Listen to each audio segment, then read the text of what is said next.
saying it in a politically correct way. War! And you, the Southerner, where is your preparation? We are complaining that we have some foreign terrorists that have infiltrated all our forests, every part of the South. They are getting supplies of both their food and their weapons constantly. We have generals coming on TV talking, telling people, go and protect yourself. How much protection have you gathered for yourself? As we go up to 2027, you see, the North has rejected Tinubu. If I want to put it correctly, I would say they have summarily rejected Tinubu. So, yeah, Tinubu might succeed in consolidating the structure in the South. But what about the North? And even if he leaves the North for the Northerners and still manage to say, I got middle belt, so I have won, they will still reject. So it's a lose-lose situation. So even if he wins, they will say he rigged it. And they will fight. And then what comes next? The division of Nigeria. And as Nigeria is dividing, if they don't get what they have invested in the South, they will destroy it. Especially come November, there is rumors all over the place that this government is nominating a just retired Court of Appeal judge who is known for notoriety to be the chairman of INEC. I wish it is not true, because if that man becomes the chairman of INEC, be rest assured that this government is inviting a civil war in this country. You see all those your governors in southern Nigeria, and I know when I say South, you are excluding Southeast. All those Southeast governors, the ones you love, the ones you hate, every single one of them, they have all been APC-fied, 110%. The ones who have not declared openly for APC will do it very close to the election, or even if they don't declare openly, all their political structures will be collapsed for the president.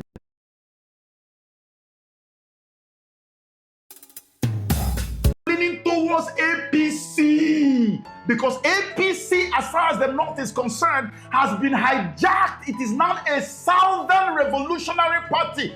Revolution, not the real revolution though. It's a Southern party, it's now a Southern political structure, not a Northern party anymore. Now, it's going to be like the Southern Protectorate is about to go its separate ways. The Northern Protectorate is about to go its separate ways, and APC is the structure that is going to now help the South to pull out and go their separate ways. Now, there is a caveat to this. The North is saying, we are not going to let Tinubu come back. Based on the allotment they have received from the colonial powers, their population is more, even though they are in that region where people are not supposed to have a lot of population. But their population is a lot. And they are going to use it. Politically, it hasn't been changed. No census has been done yet. So for them, if they can secure all of the North before 2027 and make sure that they carve it out and prevent Tinubu from getting any access, they have a lot. If they pick up a few North Central, Middle Belt states, they have a lot. Tinubu will then get stuck with the South alone. And if Tinubu is stuck with the South, do you know why Tinubu will not be too worried? Let me explain this to you. This is being played with the colonial powers. The colonials are trying to show the North that you guys are small boys. We are going to make you very jealous very soon. So what you see going in the South is not just a Tinubu smartness. It is not that, oh, he's very sagacious, the man is a... No, the colonials are doing everything to protect their interest in Nigeria. So where do you have all the oil wealth in Nigeria? Where do you have all the deposits of natural gas in Nigeria? You wonder why Imo was meant to be aligned with the power structure that rules from Abuja from day one. When was the last time a governor that is not aligned with the president's party ruled Imo State? You know why? Imo State is one of the richest states, not just in southern Nigeria, but in the whole country. Imo State has 200+ trillion cubic feet of natural gas proven reserve, over 200 trillion cubic feet of natural gas, plus 163 oil wells or more in that same state. Qatar has about 843 trillion cubic feet. And that is what they sell the most, which is what they've used to turn their country into a living heaven on earth. Imagine Imo State, and the figure I am giving you can never be the original. That's official figure. If you go to the real figure, it'll probably be up to 400 trillion cubic feet of gas. Imagine that wealth. Imagine the wealth of the oil in the River State. Imagine the wealth of the oil in Delta. Imagine Abia. Imagine all these places. Meanwhile, as we were growing up, even up until recently, we all got to see that almost 80% or more of the oil wells in southern Nigeria, southeast, or whatever you call them, belonged to the northerners, because those guys were the faces of the colonials. They were the ones who held the mantle for the colonial rulership in Nigeria. It is called neo-colonialism. Now, what will happen to all those oil wells? They will tell them, Oga, this thing you people are doing, remember, almost all your investments are in southern Nigeria. How many investments do you guys have in the north?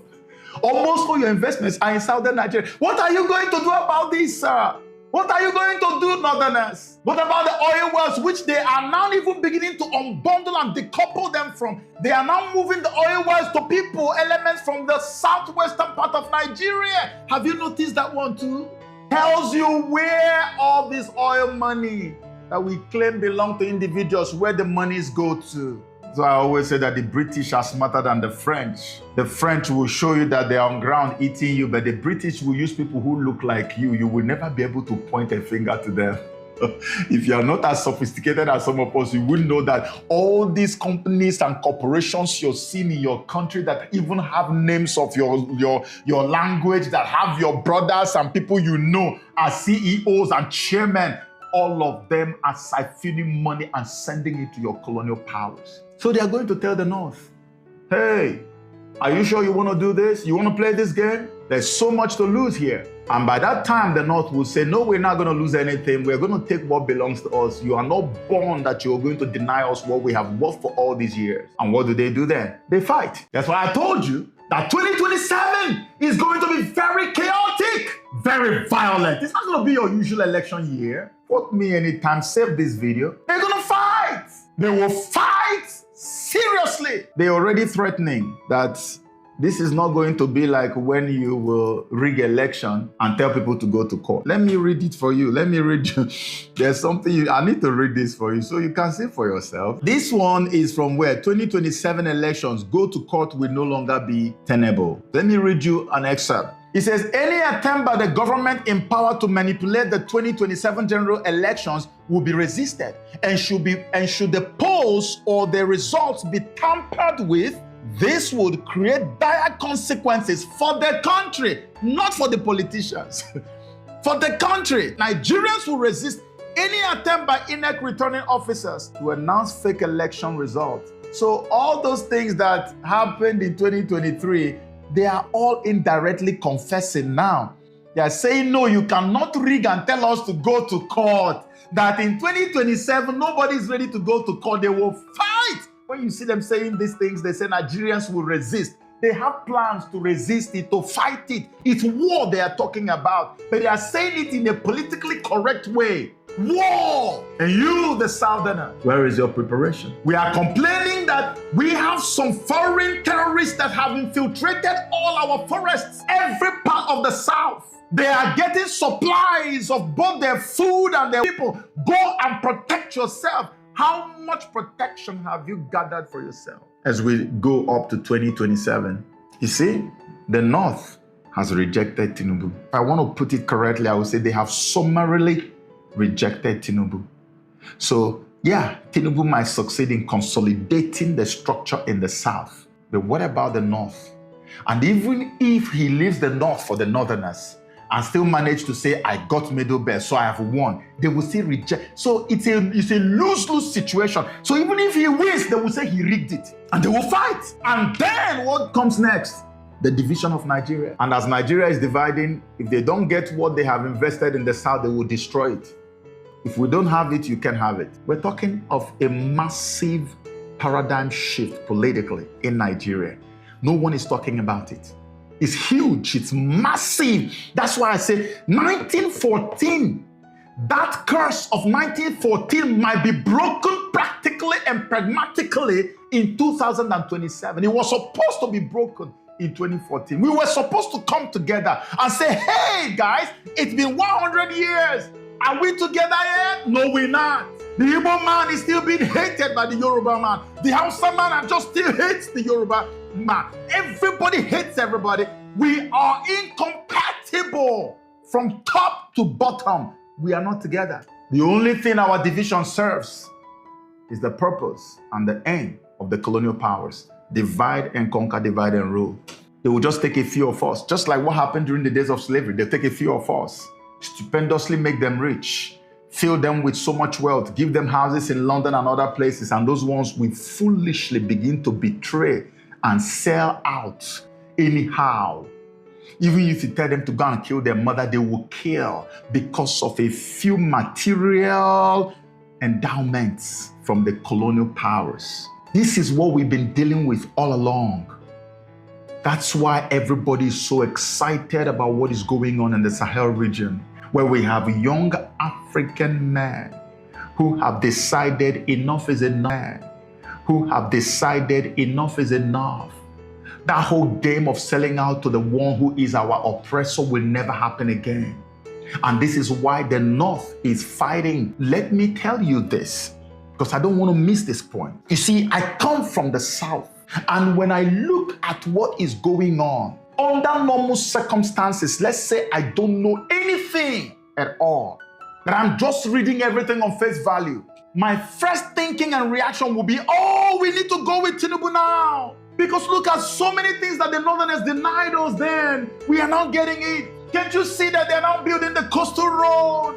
It's going to be the first highway ever, and it's connecting southwest and south-south. It's going to go through southeast. So the South has something that binds them together, and it is developmental in nature. Also, I should love this. What are you talking about? Look at now, they even made an announcement that the Enugu state government is going to start building railroads that will connect the One port from all the southeastern cities. So all the things we've never seen before, they're about to happen. Beautiful international airport is coming up in Enugu, and all these things, we've never seen anything like this. We've never had it this good. So I should rejoice. That would have happened if I didn't know any better. But at the end of the day, the question is, when we have secured the South and built a new form of unity and alliance with ourselves in the South, and then let the Northerners go, who are we going to be owing our allegiance to? Are we going to be like the Sahel states of Burkina Faso, Mali, and Niger Republic, who are now truly independent, or are we going to still continue to bow to the colonial powers who use IMF and World Bank every day to finish us? You saw when they were saying that Tinubu finished paying IMF loan. Do you know what Tinubu paid for? They used that IMF loan to buy this whole removing of oil subsidy. They use it. I'm going to play you a video to explain. Let me not explain it myself. Play you a video to explain to you what that IMF loan he paid back took away from Nigeria that can never be restored again.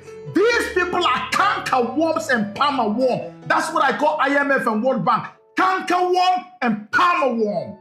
Dangerous demons. Nigeria just finished paying back $3.4 billion loan to the IMF, the International Monetary Fund. Great, right?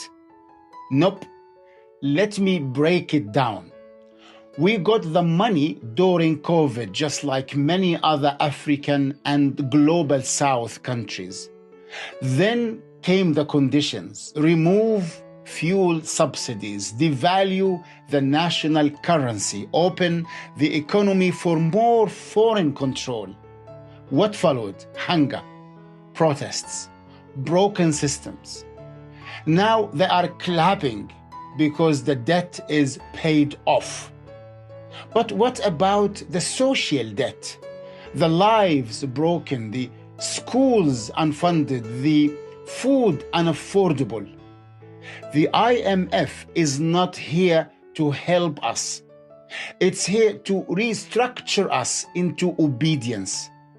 Nigeria paid back the money, but the real cost was our sovereignty. Look at the poverty in the land. We are paying you back after stealing our destiny. But the thing you have done to us based on that money is still there remaining with us till tomorrow. Are we going to continue to be those people, even as the southern part of Nigeria? Are you separating from the north to become truly independent and cut all ties with the corporations of the colonial powers? That's not what you're about to do. And I am not going to be an advocate of that. Because if that happens, say for instance, the north will even say, hey, I don't care. Take everything that we have. We are going our separate way. Because now for the first time in my life, I'm hearing the language of the from the northerners. Oh, Nigeria has expired. Oh, we want to go our separate ways. I just read it for you. And when the north begins to say that they are not like all the other people that are held down, these were the people who held the power. So they still have a lot of power swags with them, so they can pull it off. They can. And if they pull it off, even if they abandon everything they have in the south and they go, mark my words, only a matter of just a few years, people from the southern part of Nigeria, the southern protectorate that has now been separated and broken apart, will be traveling to the north for greener pastures. Mark my word. If that happens, the south divides, goes its way, and the north goes its way. And the north now decides to align with Russia and become as independent as Niger Republic.